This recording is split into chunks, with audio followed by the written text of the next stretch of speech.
Delta virus yang awalnya terjadi di Wuhan, Cina, itu menyebar dengan cepat ke berbagai belahan dunia. Salah satunya adalah Indonesia. Dan penyebarannya itu hanya terjadi cuma dalam beberapa bulan saja. Nah, pada 2 Maret kemarin, pemerintah menyampaikan kalau ada 2 warga negara Indonesia yang positif terkena virus tersebut.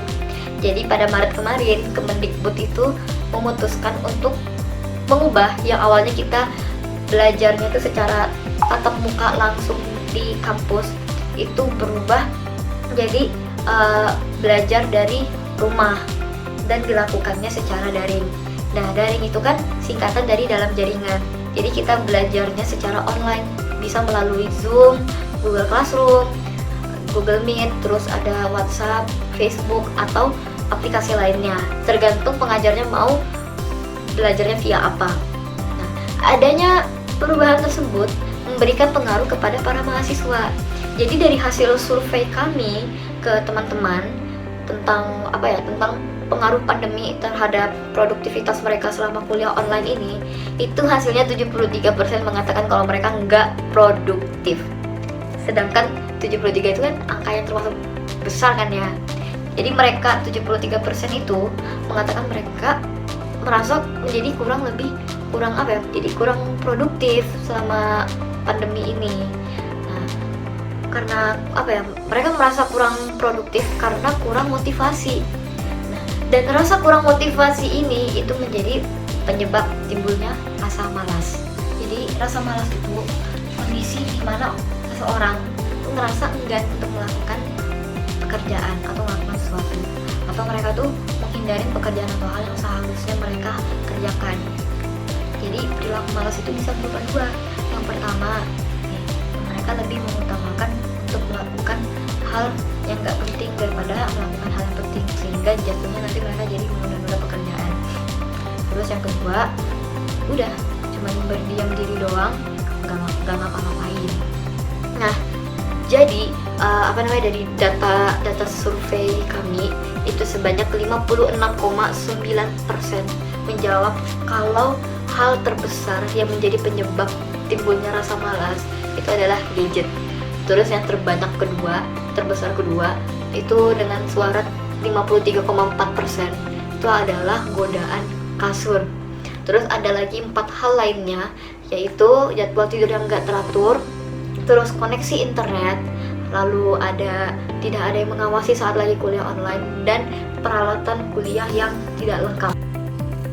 Apa dampak malas terhadap kuliah daring? Dari data yang kami kumpulkan dalam satu pengamatan salah satu jurusan institut, dampak yang paling banyak terjadi pertama, para mahasiswa mulai menunda-nunda pekerjaan atau tugas yang diberikan oleh para dosen.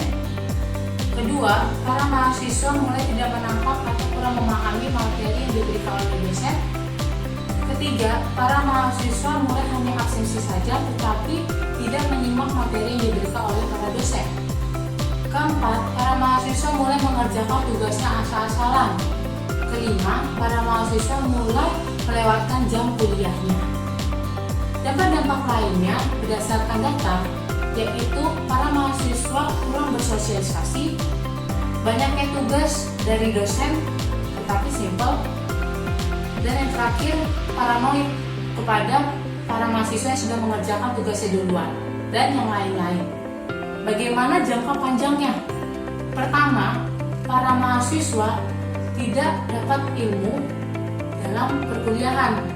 Kedua, para mahasiswa tidak dapat mengembangkan kemampuan atau mendapatkan skill dalam perkuliahan. Ketiga, para mahasiswa tidak mampu mengerti materi yang akan diberikan di semester selanjutnya karena lebih kompleks dibandingkan semester sebelumnya. Pada akhirnya, para mahasiswa tidak mampu atau kesulitan untuk lulus kuliah yang mengakibatkan para orang tua terbebani biaya kuliah tambahan. Bagaimana cara meningkatkan produktivitas? Lalu dari survei yang kami ambil melalui Google Form serta dari pendapat kami sendiri, ada berbagai tips untuk menunjang produktivitas kamu saat kuliah. Setelah melihat data responden, saya kira di sini ada sekitar 34 responden yang menjawab lebih rajin saat pandemi. Alasannya kan bervariatif, bisa karena hal-hal umum, kebiasaan,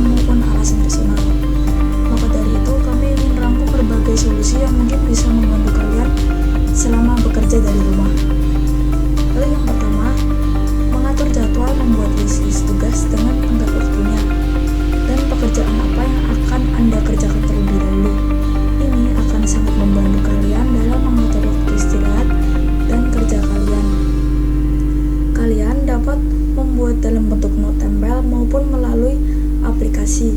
Tapi hal ini juga diperlukan pembiasaan ya, agar kita dapat mengikuti sesuai jadwal yang sudah dibuat.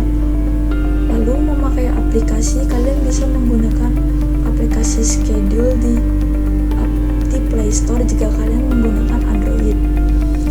Lalu yang kedua, menetapkan cara belajar sendiri. Semua orang memiliki cara belajar yang berbeda-beda. Gunakan cara yang paling efektif dalam belajar dan mengerjakan tugas di rumah sesuai dengan cara yang kalian sukai. Kalian juga bisa menggunakan atau menerapkan cara belajar 50 menit dan istirahat 10 menit. Lalu yang ketiga, menahan diri untuk tidak membuka gadget. Kalian bisa mengatur waktu penggunaan gadget kalian atau mematikan saat jam belajar atau tugas. Pikirkanlah apa prioritas yang harus kalian dahulukan. Lalu tahan untuk tidak membuka HP, bisa menggunakan aplikasi seperti Forest. Lalu yang keempat, suasana yang bagus. Suasana hati dan mood dipengaruhi banyak hal, dan tiap-tiap orang pun penanganannya berbeda-beda. Hal-hal yang sekiranya dapat membantu membangun mood kalian bisa dengan makan makanan favorit kalian sebelum mengerjakan tugas. Lalu jika kalian ingin mengerjakan tugas bersama teman, kalian juga bisa berdiskusi melalui aplikasi komunikasi atau media sosial. Lalu juga membangun suasana yang bagus juga dapat dilakukan dengan komunikasi dengan keluarga atau orang terdekat kalian. Pastikan kalian mengerjakan tugas dalam suasana yang baik. Lalu yang kelima, hal-hal personal yang mungkin dapat memotivasi kalian. Salah satu di antaranya adalah mendapat capaian tertentu. Apa yang kalian kerjakan juga itulah yang kalian tuah. Berbagai orang dapat memotivasi dirinya karena mereka ingin lulus tepat waktu serta mendapatkan nilai dan IP yang memuaskan. Ada juga capaian di mana semakin cepat kalian menyelesaikan tugas, semakin cepat pula bisa beristirahat atau bersantai. Lalu yang keenam, hal personal lainnya yaitu memikul tanggung jawab memanglah berat, tapi dari sini kita juga akan mendapatkan manfaat yang banyak pula.